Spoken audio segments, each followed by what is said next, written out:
So the news that keeps coming out of Israel is, I mean, I've run out of words to describe it.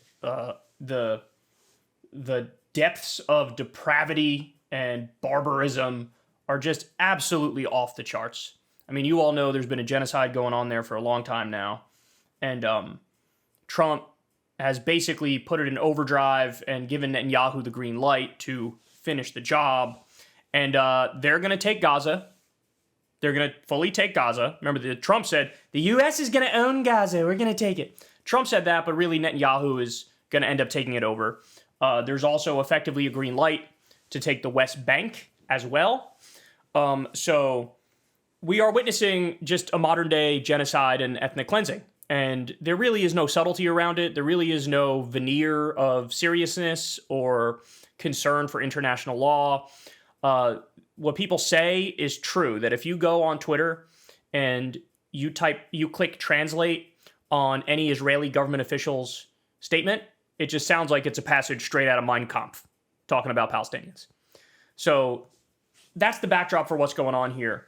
Well, I couldn't imagine a more stark example that exposes this than what you're about to see here. Look at this from Dropsite News. This is from the other day. Breaking. Israeli settlers have carried out a lynching of the co-director of Oscar-winning documentary No Other Land. Hamdan Bilal has injuries in his head and stomach and is reportedly bleeding. So I should be clear, it was an attempted lynching. So he's still alive, but he was taken into custody and tortured. This is an Oscars-winning filmmaker. This dude just won an Oscar. Like, it wasn't even that long ago. It was like, what, a couple months ago? And illegal, extremist Israeli settlers tried to lynch him. This is what happens when the United States and the international community let you get away with whatever you want to get away with day in and day out for over a year. So every single fucking school that's bombed, every hospital that's bombed, every concentration camp that gets set up where Palestinians are graped with metal rods and they end up dying, every kid they shoot in the face, every day that they starve the population of Gaza, every day that they bomb another UN worker or World Central Kitchen worker, every day that one of those things happened and there were zero consequences, you embolden them. And now they can try to lynch an Oscar-winning filmmaker, and it's like in and out of the news in a fucking day. In fact, I haven't seen any, maybe I'm wrong, maybe I missed it, right? But I haven't seen anybody talk about this other than Dropsite. I'm sure there has to be a couple others, probably foreign outlets, news outlets, but like, I haven't seen this far and wide. I haven't seen it. I think we have video. Yeah, Hamdan Bilal, co-director of the film No Other Land, was lynched and severely beaten by Israeli settlers in a large-scale attack on the village of Susya.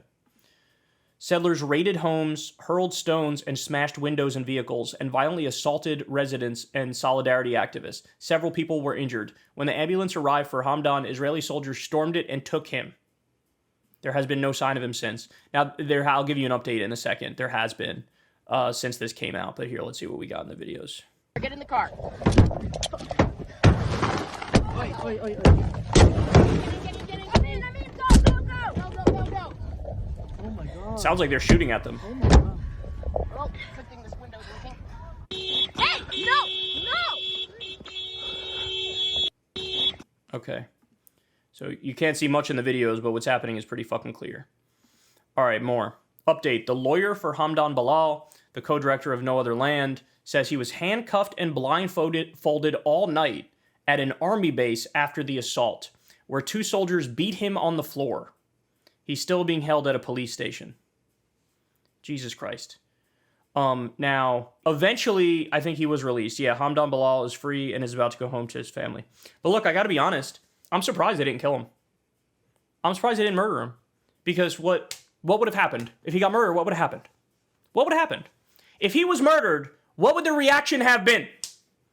Would the United States step up? Would Donald Trump step up and go, you know, you really crossed the line, Netanyahu, lynching and killing an Oscar-winning filmmaker.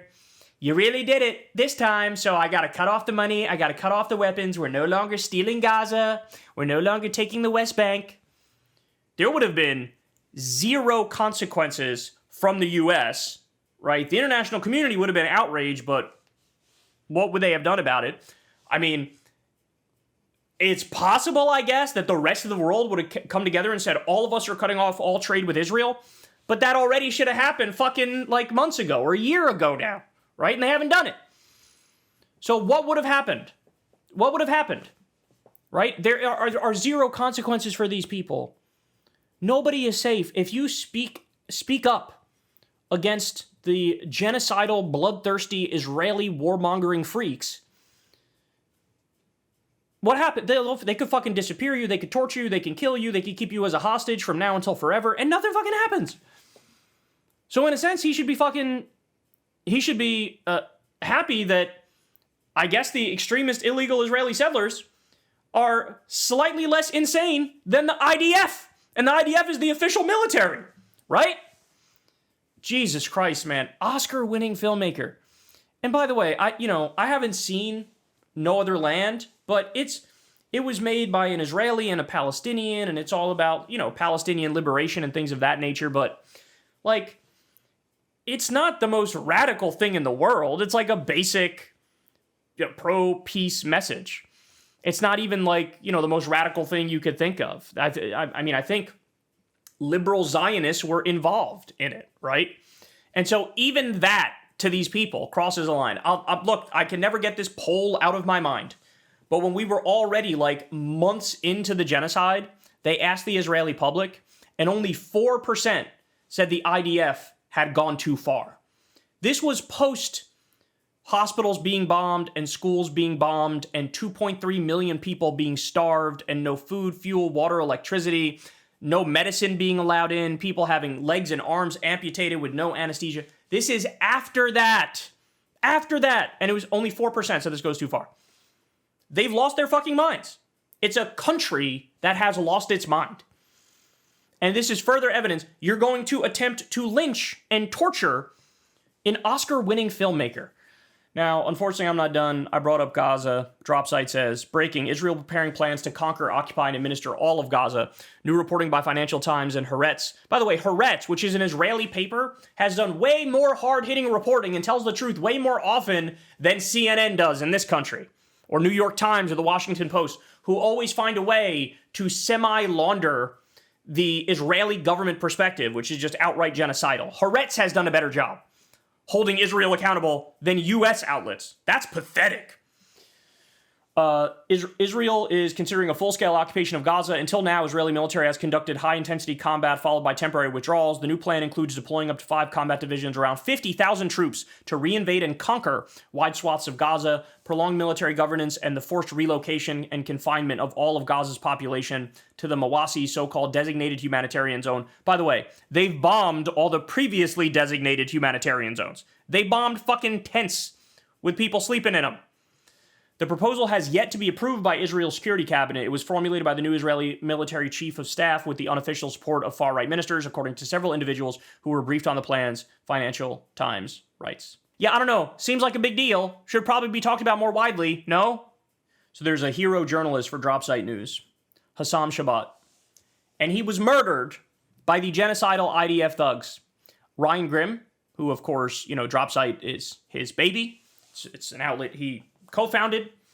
He came out and talked about this, and you could listen to him talk here, you could hear him choking up. You could hear that he's like on the brink of tears talking about this. This is a guy that he knew. This is a guy that he worked with. This is now, honestly, I lost count. We're at over 100 journalists who've been murdered by Israel on purpose for telling the truth. Is it now over 200 journalists that have been murdered by Israel on purpose? So here is Ryan Grimm talking about the hero Hassam Shabbat.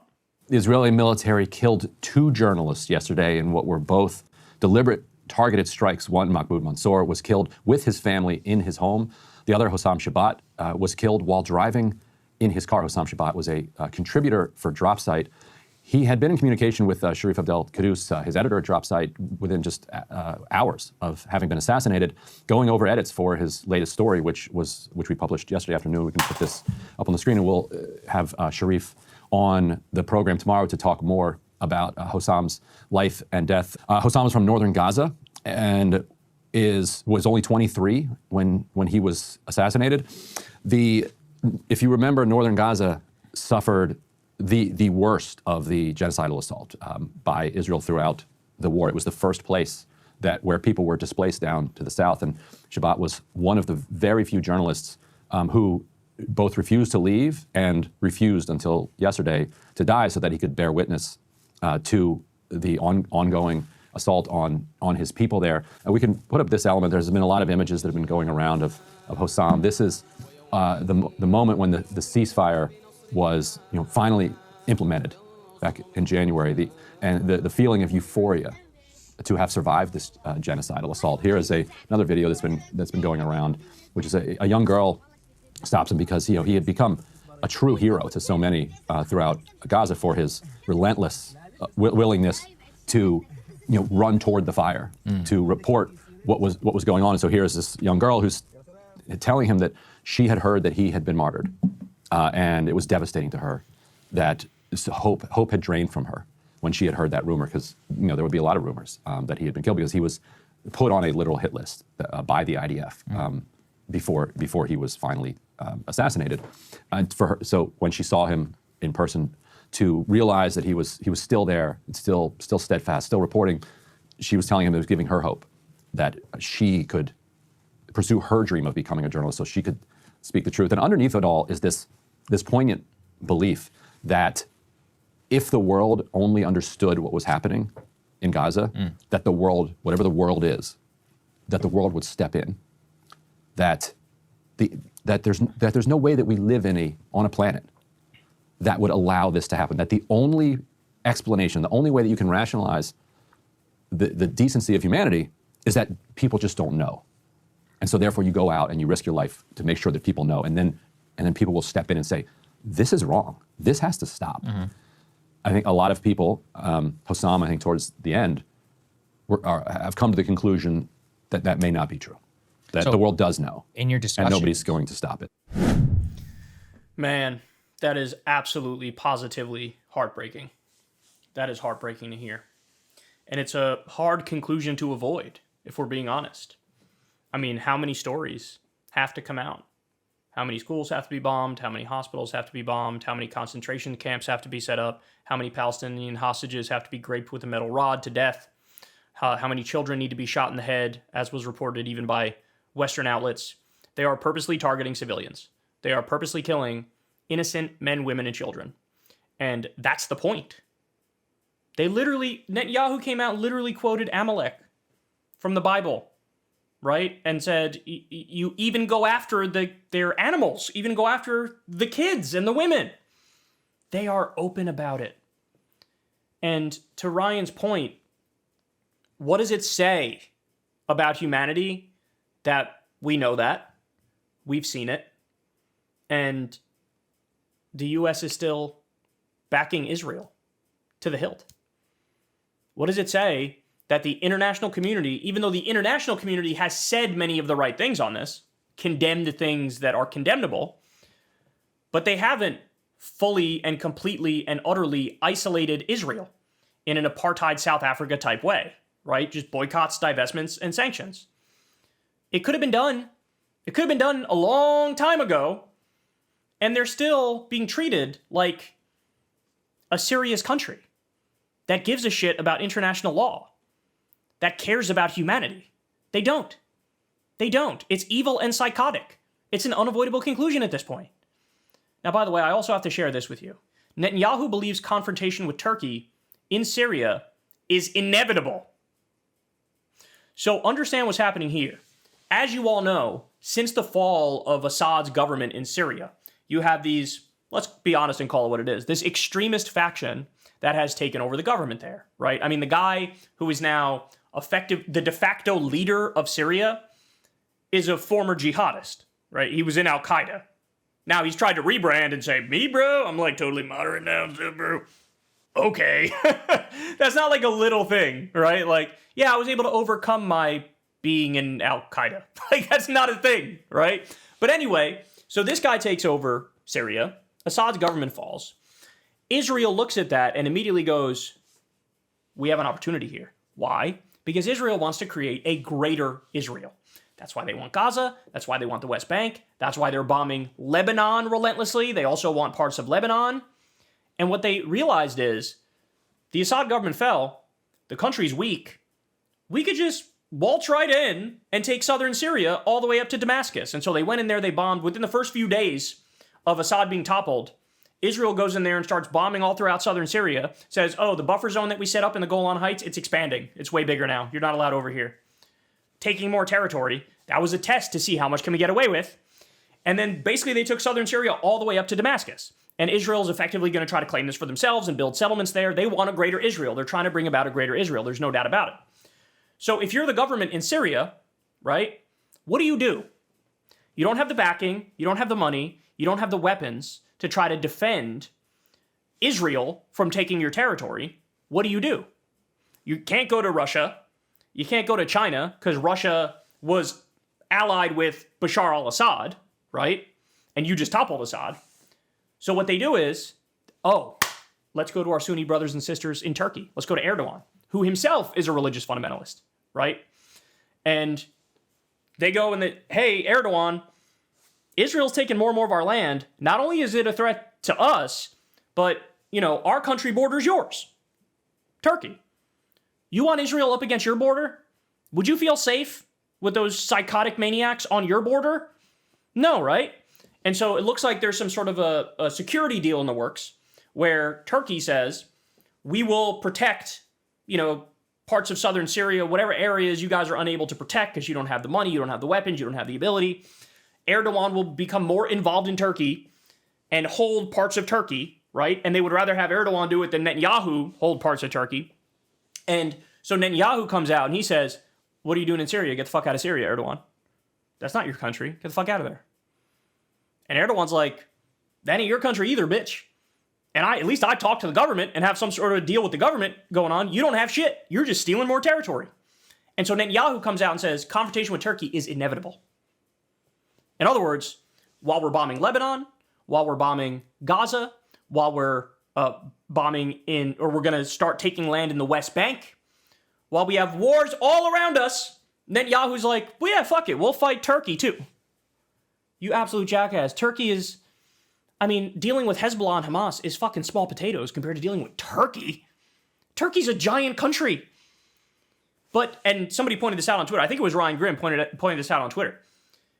Netanyahu is literally starting to sound like Hitler when he had a war on all fronts, right? He's like, okay, we're going to fight the UK and the US over here. We're going to conquer more into Europe. But also, let's go into the Soviet Union too. Let's have a war on all fronts. Psycho shit. And of course, he was gacked up on fucking every methamphetamine up or under the sun. He took a drug cocktail every morning, which probably also further degraded his deranged mind, right? Where on top of being a disgusting racist Nazi, he also was completely and utterly irrational about strategy. And so that was the downfall of Hitler, effectively. And this is how Netanyahu's acting now. Netanyahu's acting the same way. Yeah, we're going to fight Lebanon, we're going to fight in Gaza, we're going to fight in the West Bank, we're going to fight in Syria, and we're going to fight Turkey. It's inevitable. And the U.S. is just sitting by, watching all this happen, and acting like this is totally normal. Our relationship with Israel is completely okay. There's nothing weird about this. There's nothing strange about this. There's nothing beyond the pale about this. Let's make this as clear as possible. What the U.S. needs, if the U.S. gave the single slightest shit about international law, which they don't, but if they did, immediately cut off all the money that goes to Israel, immediately cut off all the weapons that go to Israel, have the United Nations and the international community officially condemn them, have sanction them, have the U.S. sanction them, have the international community sanction them, isolate them from the rest of the global community immediately, bring up the Israeli leaders on war crime charges, the government leaders, the military leaders, Netanyahu, Ben-Gvir, Smotrich, war crime charges, get your ass in a fucking jail cell at The Hague, and then you force peace on them and broker a deal for Palestinian liberation and sovereignty. I have no interest in what the Israelis think about the situation. I already know what the Israelis think about the situation. Palestinians aren't humans. All that is our land. Fuck right off. Okay, I know your position. That is untenable in the year 2025, where we have this pesky thing called human rights. So guess what? I don't care what you think. We are going to force a deal onto you. Period. Period. In a world that was logical and rational, this would have happened a long fucking time ago. Instead, now we got Netanyahu talking about a forefront war with U.S. money and U.S. weapons and U.S. backing. And this is one of many ways we can be looking at World War III. Because Netanyahu also wants war with Iran, but he wants the U.S. to do the dirty work. He wants us to fight Iran while he's busy with Syria and Lebanon and Gaza and the West Bank. Look in the mirror. We are the baddies. It's not particularly close either. Hey y'all, do me a favor and like and subscribe. It helps out big time in the algorithm. Click the bell as well for notifications when videos drop. And watch that video on screen right now. You know you want to.